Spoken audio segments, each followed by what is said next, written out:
ज्ञान और सभ्यता का वास्तविक संबंध केवल तकनीकी प्रगति, विशाल इमारतों, हथियारों या भौतिक समृद्धि से नहीं जुड़ा होता, बल्कि यह इस बात पर निर्भर करता है कि कोई समाज अपने ज्ञान का उपयोग कैसे करता है, किस उद्देश्य से करता है और किन मूल्यों के साथ करता है। और इतिहास, पुरातत्व, मानव विज्ञान तथा दार्शनिक ग्रंथों का अध्ययन स्पष्ट रूप से दिखाता है कि जिन सभ्यताओं को हम उन्नत कहते हैं, वे केवल विज्ञान या तकनीक में आगे नहीं थीं, बल्कि उनके पास ज्ञान, नैतिकता, सामाजिक संतुलन, पर्यावरणीय समझ और आत्मसंयम का समन्वय भी था। उदाहरण के लिए सिंधु घाटी सभ्यता में उन्नत शहरी योजना, जल प्रबंधन और स्वच्छता प्रणाली मिलती है, लेकिन साथ ही वहां अत्यधिक केंद्रीकृत सत्ता या हिंसक प्रतीकों का अभाव भी दिखाई देता है, जो यह संकेत देता है कि ज्ञान को नियंत्रण और दमन के बजाय संतुलन और व्यवस्था के लिए प्रयोग किया गया। इसी तरह प्राचीन मिस्र, मेसोपोटामिया, माया और रोमन सभ्यताओं के अध्ययन से पता चलता है कि जब तक ज्ञान का उपयोग समाज के दीर्घकालिक हित, न्याय और स्थिरता के लिए किया गया, तब तक वे फलती फूलती रहीं। लेकिन जैसे ही ज्ञान सत्ता, विस्तार, लालच और अहंकार का उपकरण बन गया, वही ज्ञान धीरे धीरे विनाश का कारण बन गया। शास्त्रीय भारतीय ग्रंथों में विद्या और बुद्धि को केवल सूचना या कौशल नहीं माना गया, बल्कि उन्हें धर्म, विवेक और उत्तरदायित्व से जोड़कर देखा गया, क्योंकि वहां यह स्पष्ट समझ थी कि बिना नैतिक दिशा के ज्ञान सभ्यता को उन्नत नहीं, बल्कि असंतुलित बनाता है। आधुनिक इतिहासकार और समाजशास्त्री भी इस निष्कर्ष पर पहुंचे हैं कि किसी सभ्यता की वास्तविक उन्नति का मापदंड उसकी तकनीकी शक्ति नहीं, बल्कि उसकी डिसीजन मेकिंग सिस्टम्स, सामाजिक न्याय, संसाधनों का संतुलित वितरण, आत्मसुधार की क्षमता और भविष्य के प्रति चेतना होती है। रोमन साम्राज्य के अंतिम चरण में विज्ञान, इंजीनियरिंग और सैन्य ज्ञान चरम पर था, फिर भी आंतरिक भ्रष्टाचार, सत्ता संघर्ष और नैतिक क्षरण ने उसे कमजोर कर दिया, जिससे यह स्पष्ट होता है कि ज्ञान का होना पर्याप्त नहीं है, बल्कि ज्ञान का दिशाहीन होना सबसे बड़ा खतरा है। मानव विज्ञान के अनुसार जो सभ्यताएं अपने ज्ञान को स्थायी कृषि, पर्यावरण संरक्षण, सामाजिक विश्वास और सामूहिक उत्तरदायित्व से जोड़ पाईं, वे लंबे समय तक टिक सकीं, जबकि जिन्होंने ज्ञान को केवल प्रभुत्व और उपभोग के लिए प्रयोग किया, वे स्वयं अपने ही बनाए ढांचे के नीचे दब गईं। इस प्रकार इतिहास यह प्रमाणित करता है कि एक सभ्यता तभी वास्तव में उन्नत कहलाती है जब उसका ज्ञान मानव जीवन की गुणवत्ता बढ़ाए, समाज में संतुलन बनाए, प्रकृति के साथ सामंजस्य रखे और भविष्य की पीढ़ियों के लिए मार्ग प्रशस्त करे। क्योंकि ज्ञान यदि केवल शक्ति और नियंत्रण का साधन बन जाए, तो वही ज्ञान सभ्यता की सबसे बड़ी कमजोरी में बदल जाता है। और यही कारण है कि उन्नत सभ्यता का अर्थ केवल अधिक जानना नहीं, बल्कि सही जानना और सही तरीके से जानना है। ज्ञान होने के बावजूद निर्णय विफल होने का मूल कारण यह है कि ज्ञान, इंटेलिजेंस और विवेकपूर्ण बुद्धि, विजडम, एक जैसी चीजें नहीं हैं। और इतिहास यह बार बार सिद्ध करता है कि अनेक सभ्यताएं जानकारी, विज्ञान और रणनीतिक कौशल से भरपूर होने के बावजूद इसलिए नष्ट हुईं क्योंकि उनके निर्णय ज्ञान पर नहीं बल्कि अहंकार, तात्कालिक लाभ, सत्ता की भूख और संकीर्ण दृष्टि पर आधारित थे। प्राचीन सभ्यताओं के प्रशासनिक अभिलेख, युद्ध रणनीतियां और सामाजिक संरचनाएं दिखाती हैं कि उनके पास आंकड़े, अनुभव और चेतावनियां मौजूद थीं, फिर भी उन्होंने ऐसे फैसले लिए जो दीर्घकालिक विनाश की ओर ले गए, क्योंकि विवेक का अर्थ केवल सही जानकारी होना नहीं, बल्कि उस जानकारी को समय, परिस्थिति, नैतिकता और भविष्य के परिणामों के साथ जोड़कर उपयोग करना होता है। उदाहरण के लिए रोमन साम्राज्य के पास अत्यंत उन्नत सैन्य रणनीति, कानून व्यवस्था और इंजीनियरिंग ज्ञान था, लेकिन सत्ता के केंद्रीकरण, आंतरिक राजनीति और संसाधनों के असमान वितरण ने उनके निर्णयों को अल्पकालिक बना दिया, जिससे वे बार बार चेतावनियों को जानते हुए भी अनदेखा करते रहे। इसी तरह माया सभ्यता के खगोलशास्त्रीय और गणितीय ज्ञान अत्यंत उन्नत थे, फिर भी जल प्रबंधन, वनों की कटाई और जनसंख्या दबाव को लेकर लिए गए निर्णय विवेकपूर्ण नहीं थे, क्योंकि ज्ञान को प्रकृति की सीमाओं के साथ नहीं जोड़ा गया। आधुनिक निर्णय विज्ञान और मनोविज्ञान भी यह स्पष्ट करता है कि जब निर्णय निर्माता केवल अपनी बुद्धिमत्ता पर भरोसा करते हैं और कॉग्निटिव बायस, ओवर कॉन्फिडेंस और ग्रुप थिंक के प्रभाव को नहीं पहचानते, तो अत्यधिक ज्ञानी लोग भी विनाशकारी निर्णय ले सकते हैं। इतिहास में कई बार ऐसा हुआ है कि चेतावनी देने वाले विद्वानों, वैज्ञानिकों और प्रशासकों की बातों को केवल इसलिए नजरअंदाज किया गया क्योंकि वे सत्ता या प्रचलित सोच को चुनौती दे रहे थे। और यह दिखाता है कि ज्ञान उपलब्ध होने के बावजूद निर्णय प्रक्रिया में विनम्रता, आत्मसमीक्षा और बहुदृष्टिकोण का अभाव था। शास्त्रीय और दार्शनिक परंपराएं भी यही कहती हैं कि विवेक वह क्षमता है जो ज्ञान को नियंत्रण, संतुलन और दीर्घकालिक हित से जोड़ती है, और जब यह कड़ी टूट जाती है तो बुद्धिमत्ता केवल तकनीकी चतुराई बनकर रह जाती है, जो सही दिशा के बिना विनाश को तेज कर देती है। इसलिए सभ्यताओं का पतन इस कारण नहीं हुआ कि वे कम जानती थीं, बल्कि इसलिए हुआ कि वे जो जानती थीं उसका सही और समयोचित उपयोग करने की बुद्धिमत्ता खो चुकी थीं। और यही इतिहास का सबसे बड़ा सबक है कि ज्ञान तब तक सुरक्षा नहीं देता जब तक वह विवेक, नैतिक जिम्मेदारी और भविष्य दृष्टि से निर्देशित न हो। अहंकार और शक्ति का ज़हर तब जन्म लेता है जब ज्ञान आत्मबोध का साधन न रहकर स्वयं को सर्वोच्च मानने का प्रमाण बन जाता है। और इतिहास स्पष्ट रूप से दिखाता है कि अनेक उन्नत सभ्यताओं में ज्ञान ने विनम्रता पैदा करने के बजाय सत्ता केंद्रित अहंकार को जन्म दिया, जिसके परिणामस्वरूप निर्णय प्रक्रिया धीरे धीरे वास्तविकता से कटती चली गई। जैसे जैसे किसी समाज या शासक वर्ग को यह विश्वास होने लगता है कि उनकी समझ, तकनीक या विचारधारा त्रुटिहीन है, वैसे वैसे वे आलोचना को अज्ञान मानने लगते हैं और चेतावनियों को कमजोरी, जिससे ओवर कॉन्फिडेंस बायस पैदा होता है। और यह मनोवैज्ञानिक स्थिति सत्ता के साथ मिलकर खतरनाक जहर का रूप ले लेती है। प्राचीन साम्राज्यों के प्रशासनिक ढांचे बताते हैं कि जब ज्ञान कुछ सीमित वर्गों के पास सिमट गया और उसे श्रेष्ठता का प्रमाण बना लिया गया, तब वही ज्ञान जनता से दूरी, दमन और वास्तविक समस्याओं की अनदेखी का कारण बना, क्योंकि अहंकार व्यक्ति को यह भ्रम देता है कि वह प्रकृति,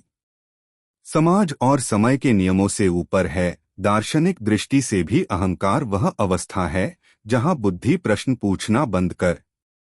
देती है और स्वयं को अंतिम सत्य मान लेती है, जबकि वैज्ञानिक और ऐतिहासिक रिकॉर्ड यह दर्शाते हैं कि कोई भी ज्ञान स्थिर नहीं होता और जो व्यवस्था परिवर्तन को स्वीकार नहीं करती वह भीतर से सड़ने लगती है। शक्ति के साथ जुड़ा ज्ञान अक्सर नियंत्रण की लालसा पैदा करता है, जहां निर्णय मानव कल्याण के बजाय प्रभुत्व बनाए रखने के लिए लिए जाते हैं। और यही वह मोड़ होता है जहां बुद्धिमत्ता नैतिकता से अलग हो जाती है। समाजशास्त्र बताता है कि ऐसे चरण में शासक वर्ग अपनी ही बनाई प्रणालियों का बंदी बन जाता है, क्योंकि अहंकार उन्हें यह स्वीकार करने नहीं देता कि परिस्थितियां बदल चुकी हैं। परिणामस्वरूप वे पुराने समाधान नई समस्याओं पर थोपते रहते हैं। पुरातात्विक और ऐतिहासिक विश्लेषण से यह भी स्पष्ट है कि जब ज्ञान को साझा करने के बजाय शक्ति का हथियार बना दिया जाता है, तब नवाचार रुक जाता है और भय आधारित व्यवस्था जन्म लेती है, जो बाहर से मजबूत लेकिन भीतर से अत्यंत कमजोर होती है। अंततः यह जहर सभ्यता को इस बिंदु तक ले आता है जहां उसका सबसे बड़ा शत्रु कोई बाहरी आक्रमण नहीं, बल्कि उसका अपना अहंकारपूर्ण आत्मविश्वास बन जाता है। और यही कारण है कि इतिहास में बार बार देखा गया है कि अत्यधिक ज्ञानी और शक्तिशाली व्यवस्थाएं स्वयं को अजेय मानते हुए वही गलतियां दोहराती हैं, जिनसे उनका पतन अपरिहार्य हो जाता है। नैतिक पतन तब आरंभ होता है जब ज्ञान का उद्देश्य सत्य और कल्याण से हटकर केवल लाभ, सत्ता और नियंत्रण बन जाता है। और सभ्यताओं के इतिहास में यह चरण सबसे खतरनाक सिद्ध हुआ है, क्योंकि यहाँ ज्ञान बढ़ता है लेकिन विवेक कमजोर हो जाता है। जब शिक्षा, विज्ञान, प्रशासन और तकनीक को नैतिक उत्तरदायित्व से अलग कर दिया जाता है, तब वे मानवता के उत्थान के बजाय शोषण के उपकरण बन जाते हैं। और यही वह बिंदु है जहां धर्म का अर्थ कर्म,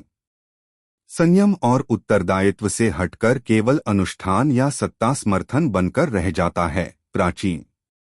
समाजों के दार्शनिक और विधि संहिता विश्लेषण बताते हैं कि प्रारंभिक चरणों में ज्ञान और धर्म का संबंध सामाजिक संतुलन बनाए रखने के लिए था, जहां धर्म नैतिक ढांचा देता था और ज्ञान उसे व्यवहारिक रूप में लागू करता था। लेकिन जैसे ही सत्ता केंद्रित वर्गों ने ज्ञान को नैतिक सीमाओं से मुक्त घोषित किया, वैसे ही न्याय की जगह सुविधा और नीति की जगह स्वार्थ ने ले ली। मनोवैज्ञानिक दृष्टि से यह अवस्था मोरल डिसएंगेजमेंट कहलाती है, जहां व्यक्ति या संस्था अपने कार्यों को नैतिक रूप से गलत मानने के बजाय उन्हें तर्क, श्रेष्ठता या अनिवार्यता के नाम पर सही ठहराने लगती है, और यही प्रक्रिया धीरे धीरे पूरे समाज में फैल जाती है। ऐतिहासिक अभिलेख यह संकेत देते हैं कि जब कानून केवल शक्तिशाली वर्गों की रक्षा करने लगे और ज्ञान का उपयोग नियमों को तोड़ने के लिए होने लगे, तब सामाजिक विश्वास टूटता है और व्यवस्था भीतर से खोखली हो जाती है। इस चरण में धर्म का स्थान दिखावा ले लेता है,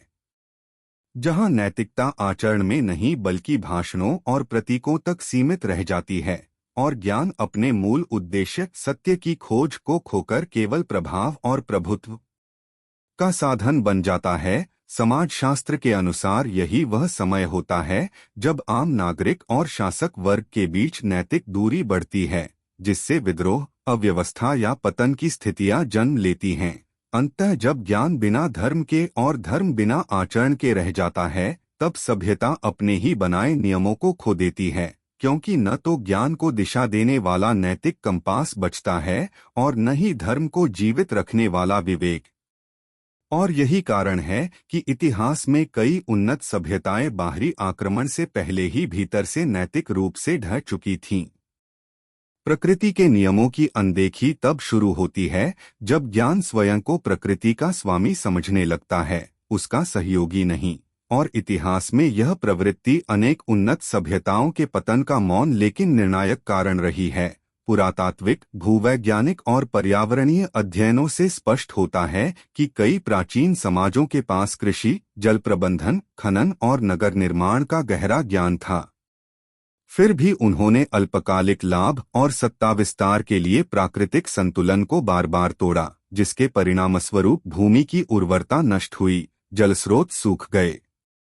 और जलवायु अस्थिरता ने सामाजिक ढांचे को कमजोर कर दिया। जब ज्ञान तकनीकी दक्षता तक सीमित रह जाता है और दीर्घकालिक परिणामों की समझ से कट जाता है, तब निर्णय केवल तत्काल सफलता पर केंद्रित होते हैं, और यही शॉर्ट टर्म ऑप्टिमाइजेशन आगे चलकर दीर्घकालिक विनाश में बदल जाती है। मनोवैज्ञानिक रूप से यह स्थिति नियंत्रण के भ्रम से जुड़ी होती है, जहां समाज यह मान लेता है कि प्राकृतिक सीमाएं पार की जा सकती हैं और हर समस्या का समाधान अगली तकनीक से निकल आएगा, जबकि पर्यावरणीय विज्ञान बताता है कि प्रकृति के नियम प्रत्युत्तर में धीमे लेकिन अपरिहार्य ढंग से कार्य करते हैं। ऐतिहासिक जल सभ्यताओं के उदाहरण दिखाते हैं कि अत्यधिक सिंचाई, वनों की कटाई और संसाधनों का असंतुलित दोहन प्रारंभ में समृद्धि लाता है, लेकिन धीरे धीरे मिट्टी का क्षरण, बाढ़ या सूखे जैसी स्थितियां उत्पन्न करता है, जिनसे सामाजिक संघर्ष और राजनीतिक अस्थिरता जन्म लेती है। दार्शनिक दृष्टि से यह अहंकार का ही विस्तार है, जहां ज्ञान प्रकृति के साथ सामंजस्य की जगह उस पर विजय का माध्यम बन जाता है, और यही सोच सभ्यता को उसके जीवनाधार से अलग कर देती है। समाजशास्त्रीय विश्लेषण बताता है कि जब पर्यावरणीय चेतावनियों को कमजोर या अवैज्ञानिक कहकर खारिज किया जाता है, तब निर्णय प्रणाली में लचीलापन समाप्त हो जाता है और व्यवस्था परिवर्तन के संकेतों को पहचानने में असफल हो जाती है। अंततः प्रकृति के नियमों की अनदेखी किसी एक घटना से नहीं बल्कि लगातार किए गए छोटे छोटे समझौतों से विनाश की दिशा में ले जाती है। और इतिहास यह सिखाता है कि चाहे ज्ञान कितना ही उन्नत क्यों न हो, यदि वह प्राकृतिक संतुलन के सम्मान से कट जाए तो वही ज्ञान सभ्यता के पतन का कारण बन जाता है। तकनीक आगे और चेतना पीछे होने की स्थिति तब उत्पन्न होती है जब मानव बुद्धि की उपलब्धियां नैतिक, मानसिक और सामाजिक परिपक्वता से तेज दौड़ने लगती हैं, और सभ्यताओं के इतिहास में यही असंतुलन सबसे अधिक विनाशकारी सिद्ध हुआ है। तकनीकी प्रगति का मूल उद्देश्य जीवन को सुरक्षित, संतुलित और अर्थपूर्ण बनाना था, लेकिन जैसे ही तकनीक को शक्ति, वर्चस्व और प्रतिस्पर्धा का उपकरण बना दिया गया, चेतना अर्थात आत्मनियंत्रण, करुणा और दीर्घकालिक सोच पीछे छूटने लगी। ऐतिहासिक विश्लेषण दिखाता है कि अनेक उन्नत समाजों में निर्माण कौशल, सैन्य तकनीक, शहरी योजना और संसाधन दोहन अत्यधिक विकसित थे, परंतु उनके साथ सामाजिक समानता, नैतिक उत्तरदायित्व और मानसिक संतुलन का विकास समान गति से नहीं हुआ, जिससे तकनीक ने समस्याओं को हल करने के बजाय उन्हें बढ़ाने का काम किया। मनोविज्ञान इसे कैपेबिलिटी मोरालिटी गैप के रूप में समझाता है, जहां मनुष्य जो कर सकता है और जो करना चाहिए उनके बीच दूरी बढ़ जाती है, और यही दूरी निर्णयों को अमानवीय बना देती है। जब चेतना कमजोर होती है, तब तकनीक सीमाओं की पहचान नहीं करती और हर नवाचार को सफलता मान लिया जाता है, चाहे उसका प्रभाव समाज, पर्यावरण या भविष्य की पीढ़ियों पर कितना ही नकारात्मक क्यों न हो। समाजशास्त्रीय दृष्टि से यह अवस्था तब और गंभीर हो जाती है जब तकनीक कुछ गिने-चुने वर्गों के हाथों में केंद्रित हो जाती है, क्योंकि तब शक्ति का असंतुलन पैदा होता है और नियंत्रण के साधन मानव मूल्यों से अलग हो जाते हैं। दार्शनिक रूप से चेतना का अर्थ केवल जागरूकता नहीं बल्कि जिम्मेदारी भी है, और जब तकनीक इस जिम्मेदारी से कट जाती है, तब वह प्रगति के नाम पर विनाश का मार्ग प्रशस्त करती है। इतिहास यह संकेत देता है कि कोई भी सभ्यता केवल तकनीकी श्रेष्ठता से टिक नहीं सकती, क्योंकि बिना चेतना के तकनीक दिशा खो देती है और समाज को ऐसी गति पर ले जाती है जिसे वह समझने और संभालने में असमर्थ हो जाता है, और अंततः वही प्रगति सभ्यता के लिए सबसे बड़ा संकट बन जाती है। सत्ता, लालच और संसाधनों का दुरुपयोग तब चरम पर पहुंचता है जब उन्नत ज्ञान और संगठित व्यवस्था का उद्देश्य सामूहिक कल्याण से हटकर व्यक्तिगत या सीमित वर्गीय लाभ बन जाता है, और इतिहास में यह पैटर्न लगभग हर विकसित सभ्यता के पतन से पहले स्पष्ट रूप से दिखाई देता है। जैसे जैसे समाज तकनीकी, प्रशासनिक और आर्थिक रूप से सक्षम होता है, वैसे वैसे संसाधनों पर नियंत्रण कुछ केंद्रों में सिमटने लगता है,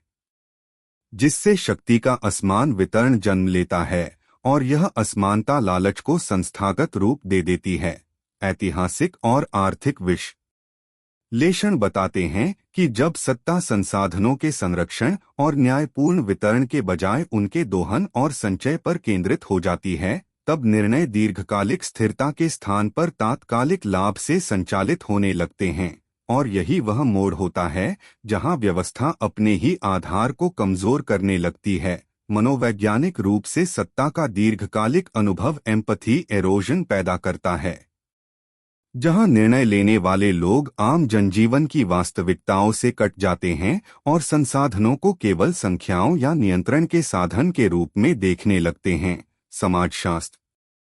यह भी दर्शाता है कि उन्नत समाजों में दुरुपयोग अक्सर अचानक नहीं बल्कि क्रमिक रूप से होता है। पहले नियमों में छोटे अपवाद, फिर जवाबदेही में ढील और अंततः ऐसी संरचनाएं जो शोषण को वैध बना देती हैं। जब ज्ञान सत्ता के साथ जुड़कर स्वयं को नैतिक समीक्षा से ऊपर मान लेता है, तब लालच व्यक्तिगत कमजोरी न रहकर नीति बन जाता है, और संसाधनों का अत्यधिक दोहन पर्यावरणीय, सामाजिक और आर्थिक असंतुलन को जन्म देता है।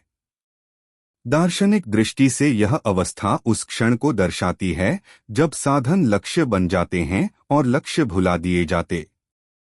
हैं, क्योंकि संसाधनों का उद्देश्य जीवन को सहारा देना होता है, न कि जीवन को नियंत्रित करना। अंततः इतिहास यह स्पष्ट करता है कि सत्ता और ज्ञान का संयोजन बिना संयम के सबसे घातक होता है, क्योंकि जब लालच को रोकने वाली नैतिक और सामाजिक सीमाएं टूट जाती हैं, तब वही उन्नत व्यवस्था अपने भीतर से इतनी कमजोर हो जाती है कि उसका पतन केवल समय का प्रश्न रह जाता है।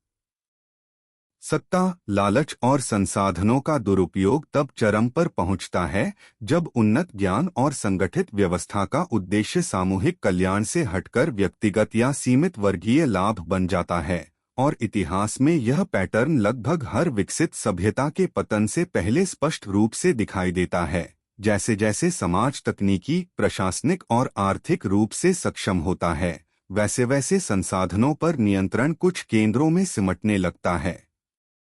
जिससे शक्ति का असमान वितरण जन्म लेता है और यह असमानता लालच को संस्थागत रूप दे देती है। ऐतिहासिक और आर्थिक विश्लेषण बताते हैं कि जब सत्ता संसाधनों के संरक्षण और न्यायपूर्ण वितरण के बजाय उनके दोहन और संचय पर केंद्रित हो जाती है, तब निर्णय दीर्घकालिक स्थिरता के स्थान पर तात्कालिक लाभ से संचालित होने लगते हैं। और यही वह मोड़ होता है जहां व्यवस्था अपने ही आधार को कमजोर करने लगती है। मनोवैज्ञानिक रूप से सत्ता का दीर्घकालिक अनुभव एम्पैथी एरोजन पैदा करता है,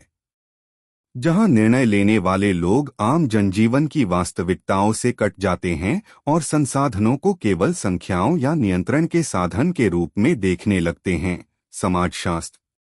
यह भी दर्शाता है कि उन्नत समाजों में दुरुपयोग अक्सर अचानक नहीं बल्कि क्रमिक रूप से होता है। पहले नियमों में छोटे अपवाद, फिर जवाबदेही में ढील और अंततः ऐसी संरचनाएं जो शोषण को वैध बना देती हैं। जब ज्ञान सत्ता के साथ जुड़कर स्वयं को नैतिक समीक्षा से ऊपर मान लेता है, तब लालच व्यक्तिगत कमजोरी न रहकर नीति बन जाता है और संसाधनों का अत्यधिक दोहन पर्यावरणीय, सामाजिक और आर्थिक असंतुलन को जन्म देता है। दार्शनिक दृष्टि से यह अवस्था उस क्षण को दर्शाती है जब साधन लक्ष्य बन जाते हैं और लक्ष्य भुला दिए जाते हैं, क्योंकि संसाधनों का उद्देश्य जीवन को सहारा देना होता है, न कि जीवन को नियंत्रित करना। अंततः इतिहास यह स्पष्ट करता है कि सत्ता और ज्ञान का संयोजन बिना संयम के सबसे घातक होता है, क्योंकि जब लालच को रोकने वाली नैतिक और सामाजिक सीमाएं टूट जाती हैं, तब वही उन्नत व्यवस्था अपने भीतर से इतनी कमजोर हो जाती है कि उसका पतन केवल समय का प्रश्न रह जाता है। आंतरिक विघटन बनाम बाहरी आक्रमण का प्रश्न इतिहास में बार बार यह स्पष्ट करता है कि किसी भी सभ्यता का वास्तविक पतन बाहरी शत्रु से नहीं बल्कि भीतर की कमजोरियों से शुरू होता है, क्योंकि बाहरी आक्रमण तभी सफल हो पाता है जब आंतरिक संरचना पहले से ही खोखली हो चुकी होती है। ऐतिहासिक, समाजशास्त्रीय और राजनीतिक विश्लेषण यह दिखाते हैं कि जब किसी समाज की संस्थाएं, प्रशासन, न्याय, अर्थव्यवस्था, शिक्षा और नैतिक व्यवस्था अपना संतुलन खो देती हैं, तब बाहरी शक्तियां केवल अंतिम प्रहार करती हैं, पतन की जड़ नहीं बनती। प्रारंभिक चरण में आंतरिक विघटन सूक्ष्म रूप से दिखाई देता है, जैसे नियमों का चयनात्मक पालन, सत्ता और आम जनता के बीच बढ़ती दूरी, संसाधनों का असमान वितरण और निर्णय प्रणाली में पारदर्शिता का अभाव। लेकिन यही छोटी छोटी दरारें समय के साथ पूरी संरचना को कमजोर कर देती हैं। मनोवैज्ञानिक दृष्टि से यह अवस्था सामूहिक उदासीनता और भय को जन्म देती है, जहां नागरिक व्यवस्था से विश्वास खो बैठते हैं और शासक वर्ग वास्तविक समस्याओं को स्वीकार करने के बजाय उन्हें छिपाने में ऊर्जा लगाने लगता है। समाजशास्त्र बताता है कि जब आंतरिक एकता टूट जाती है, तब साझा पहचान और उद्देश्य का क्षय होता है, जिससे समाज संकट की स्थिति में संगठित प्रतिक्रिया देने में असमर्थ हो जाता है। आर्थिक रिकॉर्ड यह संकेत देते हैं कि पतन से पहले अक्सर उत्पादन प्रणाली कमजोर पड़ जाती है, कर व्यवस्था अन्यायपूर्ण हो जाती है और भ्रष्टाचार सामान्य व्यवहार बन जाता है, जिससे राज्य की रक्षा और प्रशासनिक क्षमता स्वतः घटने लगती है। राजनीतिक विश्लेषण दर्शाता है कि इस चरण में नेतृत्व दीर्घकालिक स्थिरता के बजाय तात्कालिक सत्ता संरक्षण पर केंद्रित हो जाता है। परिणामस्वरूप गलत निर्णयों की श्रृंखला बनती है, जो आंतरिक असंतोष को और गहरा कर देती है। दार्शनिक दृष्टि से आंतरिक विघटन उस क्षण को दर्शाता है जब मूल्य केवल शब्दों में रह जाते हैं और आचरण से गायब हो जाते हैं, क्योंकि सभ्यता का असली बल उसकी दीवारों या सेनाओं में नहीं बल्कि उसके नैतिक और सामाजिक अनुशासन में होता है। इतिहास यह भी सिखाता है कि जिन समाजों ने समय रहते आत्मसुधार संवाद और संस्थागत सुधार को अपनाया, वे बाहरी दबावों के बावजूद टिके रहे, जबकि जिन सभ्यताओं ने अपनी आंतरिक समस्याओं को अनदेखा किया, वे मामूली बाहरी आघात से भी बिखर गईं। अंततः बाहरी आक्रमण केवल दृश्य कारण होता है, जबकि वास्तविक पतन अदृश्य रूप से भीतर घट चुका होता है, क्योंकि जब किसी सभ्यता की आत्मा, उसका नैतिक साहस, सामाजिक विश्वास और आत्मानुशासन टूट जाता है, तब उसका अस्तित्व केवल समय की औपचारिकता बनकर रह जाता है। इतिहास का सबसे बड़ा सबक यही है कि ज्ञान अपने आप में किसी भी सभ्यता की सुरक्षा की गारंटी नहीं होता, क्योंकि ज्ञान तभी जीवनदायी बनता है जब उसके साथ विवेक, नैतिकता, आत्मनियंत्रण और सामूहिक उत्तरदायित्व जुड़े हों। और जैसे ही ज्ञान को केवल शक्ति, दक्षता या श्रेष्ठता का प्रमाण मान लिया जाता है, वही ज्ञान पतन का आधार बनने लगता है। ऐतिहासिक, दार्शनिक और समाजशास्त्रीय अध्ययन स्पष्ट करते हैं कि अनेक अत्यंत उन्नत सभ्यताओं के पास गणित, खगोल, वास्तुकला, कृषि, प्रशासन और युद्धकला का उच्च स्तर का ज्ञान था। फिर भी वे टिक नहीं पाईं, क्योंकि उनके पास ज्ञान को दिशा देने वाली मूल्य प्रणाली और स्वयं को सुधारने की क्षमता समाप्त हो चुकी थी। मनोवैज्ञानिक दृष्टि से ज्ञान अक्सर नियंत्रण का भ्रम पैदा करता है, जिससे समाज यह मान लेता है कि हर समस्या का तकनीकी समाधान संभव है, जबकि वास्तविक संकट मानवीय व्यवहार, नैतिक निर्णय और सामूहिक अनुशासन से जुड़े होते हैं, जिन्हें केवल सूचना या कौशल से नहीं सुलझाया जा सकता। इतिहास यह भी दिखाता है कि जब ज्ञान सत्ता से जुड़कर आलोचना से ऊपर मान लिया जाता है, तब वह सीखने की प्रक्रिया को रोक देता है और चेतावनियों को नकारने की प्रवृत्ति जन्म लेती है, जिससे गलतियां समय के साथ और गंभीर होती चली जाती हैं। सभ्यताओं के पतन से पहले अक्सर यह देखा गया है कि शिक्षा का उद्देश्य सत्य और विवेक के निर्माण से हटकर व्यवस्था को बनाए रखने का उपकरण बन जाता है, और ज्ञान प्रश्न उठाने के बजाय आज्ञाकारिता सिखाने लगता है। समाजशास्त्रीय विश्लेषण बताता है कि ऐसी अवस्था में सामाजिक विश्वास टूटता है, क्योंकि लोग यह अनुभव करते हैं कि ज्ञान उनके जीवन को बेहतर बनाने के बजाय उन्हें नियंत्रित करने का साधन बन गया है। दार्शनिक रूप से यह सत्य उभरता है कि ज्ञान एक साधन है, लक्ष्य नहीं, और जब साधन को ही अंतिम उद्देश्य बना लिया जाता है, तब दिशा भटकना अनिवार्य हो जाता है। अंततः इतिहास का यह सबसे कठोर लेकिन स्पष्ट संदेश है कि सभ्यताओं को बचाने के लिए केवल जानना पर्याप्त नहीं होता, बल्कि जानने के साथ सही करना, सीमाएं स्वीकार करना और समय के साथ स्वयं को बदलने का साहस होना अनिवार्य है। क्योंकि बिना विवेक और नैतिक चेतना के ज्ञान केवल पतन की गति को तेज करता है, उसे रोक नहीं पाता। क्या आज की सभ्यता भी उसी रास्ते पर है? यह प्रश्न भविष्य की कल्पना नहीं बल्कि वर्तमान के संकेतों का तर्कसंगत विश्लेषण है, क्योंकि आधुनिक विश्व में ज्ञान, तकनीक और सूचना का स्तर अभूतपूर्व है, फिर भी निर्णयों की गुणवत्ता, नैतिक संतुलन और सामूहिक विवेक में गिरावट के लक्षण स्पष्ट दिखाई देते हैं। इतिहास के पैटर्न से तुलना करने पर पता चलता है कि जैसे प्राचीन सभ्यताओं में अत्यधिक आत्मविश्वास, संसाधनों का असमान वितरण,